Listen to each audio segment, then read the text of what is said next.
2025 was a unique year in that a lot of my music listening and collecting was dictated by books I was reading. So I read a book about the Stooges, a book about Iggy Pop, and now I'm in the middle of a book about Lou Reed. And reading about the music really inspired me to just dive deeper in a lot of different directions and get the full story on a lot of albums that I kind of maybe didn't fully absorb or dismissed. So this is the Lou Reed stack of vinyl, and this includes the Velvet Underground and the solo recordings that I have of his. It's not complete by any means, because as I've learned in the book, there's a little bit of unevenness with Lou Reed's output, intentionally so. Like, he was intentionally kind of alienating people because that was part of being Lou Reed. Regardless, we'll get into the albums. So, the debut, it was really interesting reading about this and just how kind of backwards the whole process of this thing was, where the Velvet Underground, I mean, and again, my context with the Velvet Underground is just so, like, they're legends, but a lot of the initial impression of them was that they were just like the band that played at Andy Warhol's factory. And so they had this kind of shadow to come out from under. Then we got the follow-up, White Light, White Heat. This is a newer version I picked up that has a second LP that has a few extra tracks.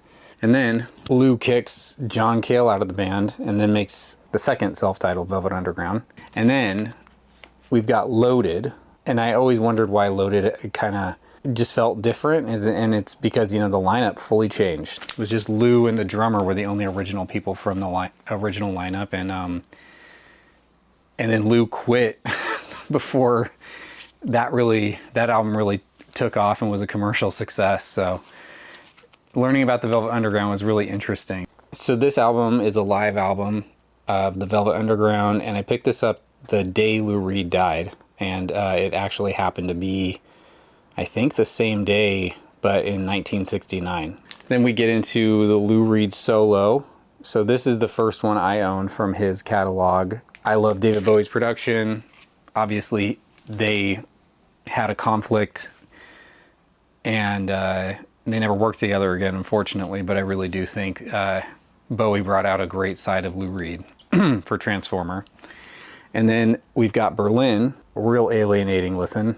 So this album really dives into the darker side of Lou Reed, and the hard part about reading biographies about your heroes is you get to hear about all the worst parts of them. And yeah, you know, he was an abuser in a relationship, and he puts it on a record, and it's fucked up. It's one of those albums that you got to listen to as a whole. It's meant to be kind of like a film. Sally Can't Dance, I really love this record. It leans into a little bit of the Transformer vibe as far as accessibility. Coney Island Baby, and this is another standout album. I'm learning from the book just the whole context of this album, and, you know, who he was with, which is Rachel, and understanding their whole love story. It's really touching and just amazing to read about.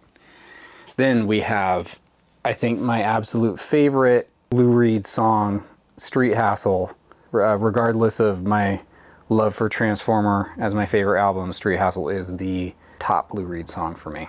This is a more recent pickup because as I was collecting Lou Reed albums in the wake of his passing, I did come across some albums, specifically Mistrial, that I really did not love. So this was me coming back around, and I picked this up, and, you know, it is true Lou Reed in his true form. This one, I really do love New Sensations, the single off this. even though, you know, it's just kind of quintessential 80s new wave Lou Reed, I kind of like what he did with that and just the delivery of everything. New York, which is another return to form after Mistrial, which again, you know, not my favorite. So as I've been kind of doing my research and finding different things, I came across this amazing box set on Discogs, which is the CD box set of Lou Reed's solo recordings. And it is a really beautiful thing, kind of like the David Bowie era box sets, just little LPs, as it were. So just like miniature versions of LPs in a beautiful box, which has this, like, it came with these prints, one of which I'm like, I think I need to definitely frame this. Like, that's incredible. I love that. So, yeah, definitely an awesome pickup. And this is how I'm kind of doing my full dive on Lou, because I don't know if I'm interested in owning every single Lou Reed solo record, but this way I can go through and keep up with the story. So, you know, we got the Underheard self-titled. I had no idea about this record. And I actually really like it. Then of course, Transformer, little mini Transformer. The miniature version of Berlin.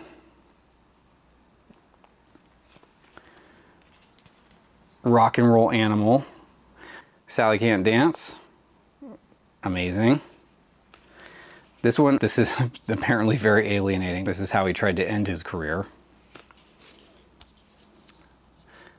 Coney Island Baby. And this is uncharted territory. I've never heard this album. I'm wondering what it's like, this period. I'm not quite here in the book either. So, yeah. But very happy to have some of my favorites, and then also some albums to kind of check out and learn the whole Lou Reed story.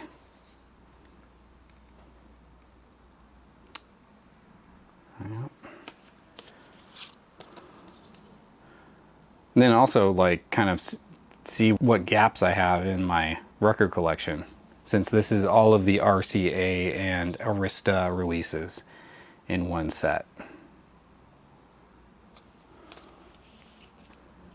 I'm very compelled to hear this one, partially because of, you know, the reuse of the Transformer artwork, but I've always wondered what this album sounds like.